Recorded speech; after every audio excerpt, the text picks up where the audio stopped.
Let's go over the things that I saw in the email. You want me to identify nerves? That was a question you had. Overhead slash, back fist or horizontal slash, universal block, ring around the rosy, multiple opponent reference, speed drills and calf explosions, lag time, 45-degree angles, triangle for off balancing, and takedowns. Okay. As far as the nerves go, I'm going to go over the basic ones. Target areas for striking. So, the best place to strike someone with a stick, or even a fist or the edge of your hand, is the brachial plexus origin right here on the side of the neck. Okay, it's a huge bundle of nerves that goes from my head, from my brain down, and then it starts splitting up and going to various parts of my body. If you strike someone hard enough here, they'll go unconscious. Okay, this is the famous karate chop, the side of the neck that puts people out. Okay, so the other ones for stick fighting, great targets are the radial nerve, the median nerve, top and bottom of the forearm.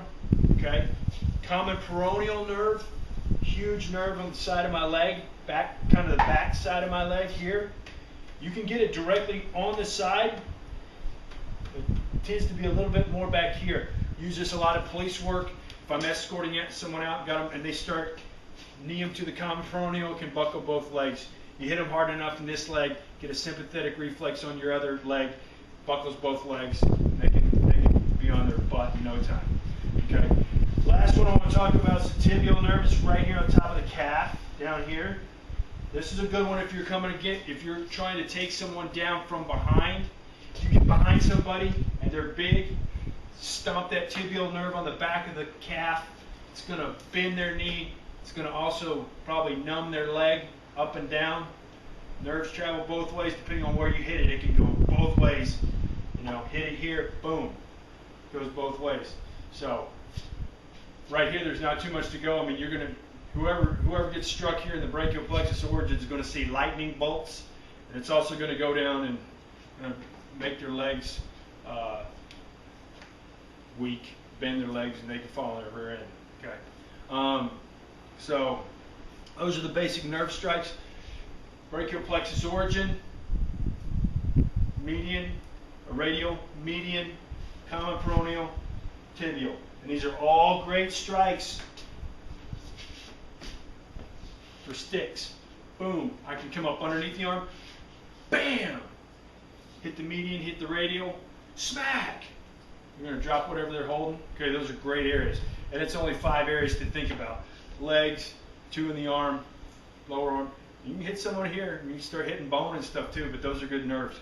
You and I did some takedown defense where someone's trying to do a tackle or a double leg grab, and we're starting to hit the hypoglossal nerves and stuff up underneath the jaw, the mandibular angle, infraorbital nerves. So there's some in the head too, and I can send you some paperwork on those areas as well. As far as the overhead slash, basically when we would practice the 3 pattern or stick on sticks, we're coming here and we're keeping everything horizontal, right? Keeping everything horizontal. So me and my partner are going to be on the same plane when we're hitting sticks. In a dynamic situation, you want to be able to change it all up. So if I'm coming here, I want to be able to change any angles based on what's going on. Okay? So this is a horizontal. Okay? But it can also be vertical. 3 pattern can go vertical too.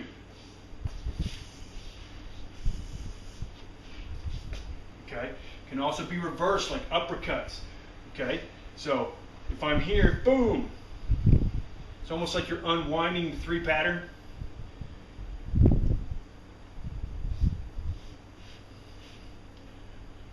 And then you can go back to the 3 pattern, 4 pattern, 2 pattern, back into the 3, and they just all create and build on each other, okay? As far as back fist and horizontal slash, now these are horizontal slashes here if I'm on that plane. horizontally. And just like I talked about, we don't want to just operate on this plane. We want it to be all our strikes and all our patterns like a gyroscope. They can go horizontally, they can go vertically, they can go all angles. Okay? When it comes to the pattern, anything I do with my sticks, I should be able to do empty-handed, and I should be that much quicker because I don't have the sticks to contend with. So if I'm here in a fighting stance, you know, and I'm thinking about patterns with my sticks, these could also be strikes empty-hand. Okay, so the first one here, instead of coming, I mean, this could be a traditional chop, boom, chop, chop. Okay, they could also be back fists, or it could be a lead punch, back fist, okay? And also be hammer fist, it could be a lead punch, hammer fist, punch, hammer fist.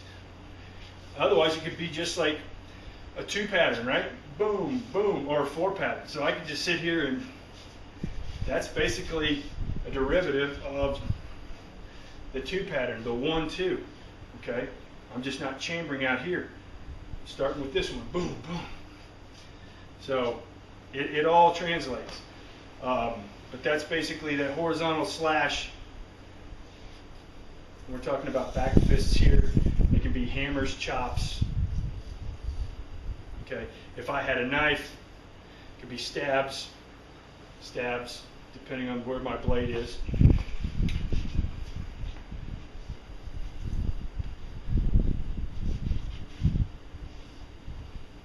Or here. Okay. Anything I do with the stick, I should be able to do with a knife. I should be able to do with a machete. I should be able to do empty-handed. Okay. Universal block.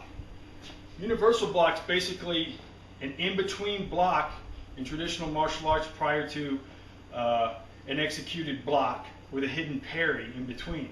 So if someone were punching straight at me, there's the parry, and then there's the block, outside block. Boom, but that's a universal block in between. That's the real block, then and parry, and then this block becomes the strike, okay? Or I'm attacking nerve centers, okay? But that universal block is the preemptive, and I'm covering a lot of territory here. I'm covering my groin. Now, if I were to just sit here and try to block everything, I'm leaving an opening here. There's a hole in the middle of the universal block. And this is like the yin-yang symbol too, okay? But there's a hole in the middle. So what I have to do is get offline from my attacker. So if he's on a straight line here, boom, and now I just created a corner or an edge with the universal block. Boom, boom, and then I can immediately follow that up.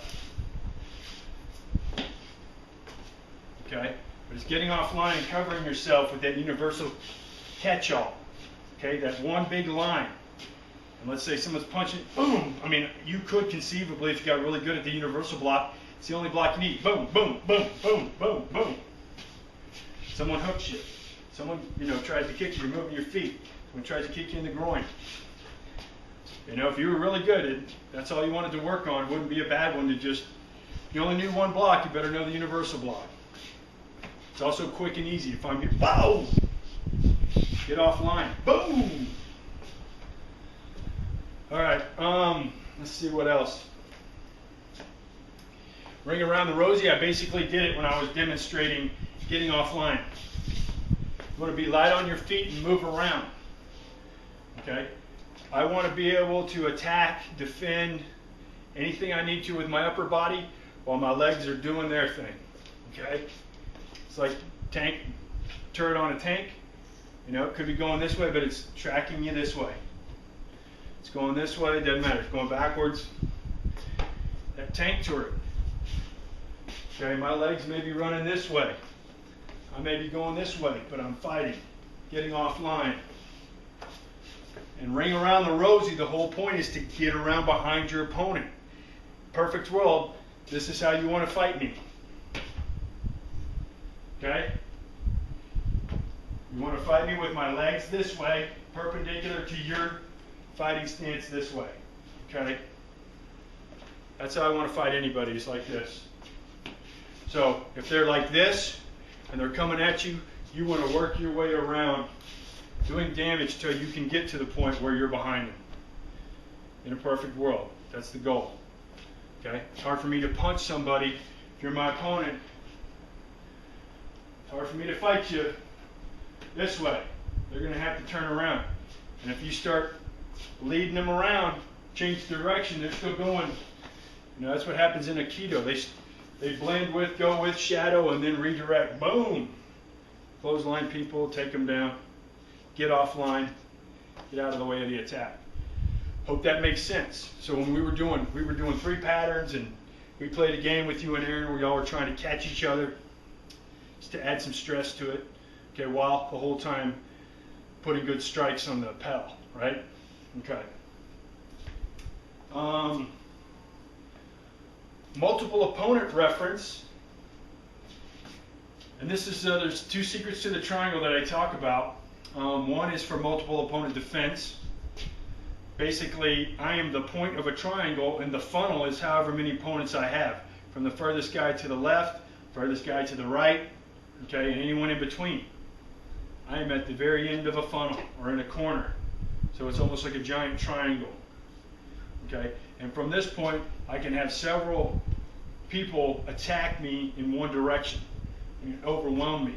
So knowing I'm in that triangle, what I want to do is manipulate that triangle, manipulate my opponents, go to the first guy, the strongest guy, the weakest guy, easiest guy to take out, trip up, whatever, and I want to slowly draw them out into some form of line, technically or theoretically, perfect world, that I would draw them out to where they're all in a single line, and I can attack one, I can fight and attack and defend one at a time, instead of 2 at one time, 3 at one time. But the goal is to only fight one guy at a time. So no matter what that looks like, I'm in a triangle. If it's getting this guy throwing down, he's a roadblock for the other ones, moving around, okay? Taking the fight to this guy because he's got a weapon, boom, eye gouge, he's blind. Now, let me start stringing this out. And you're going to have to move your rear end off. When you're fighting more than one person, you know, my old instructor called it moving in 3rd dimension, which basically means if first dimension is your opponent faster than you, beating you to the punch. 2nd dimension is you and your opponent moving at the same speed and reacting the same. 3rd dimension is you moving 1.5, 2 times faster than your opponent, trying to think and be ahead of them, mentally and physically. You got to be in shape. You just can't play around. So if I'm fighting multiple opponents, I'm going for the odds are against me anyway, and I'm going to go for, you know, the neck shots, the eye gouges, the skull splitters. Okay, I can't dance around and play with these guys. I'm outnumbered. Okay, so that's when it gets really serious, escalating.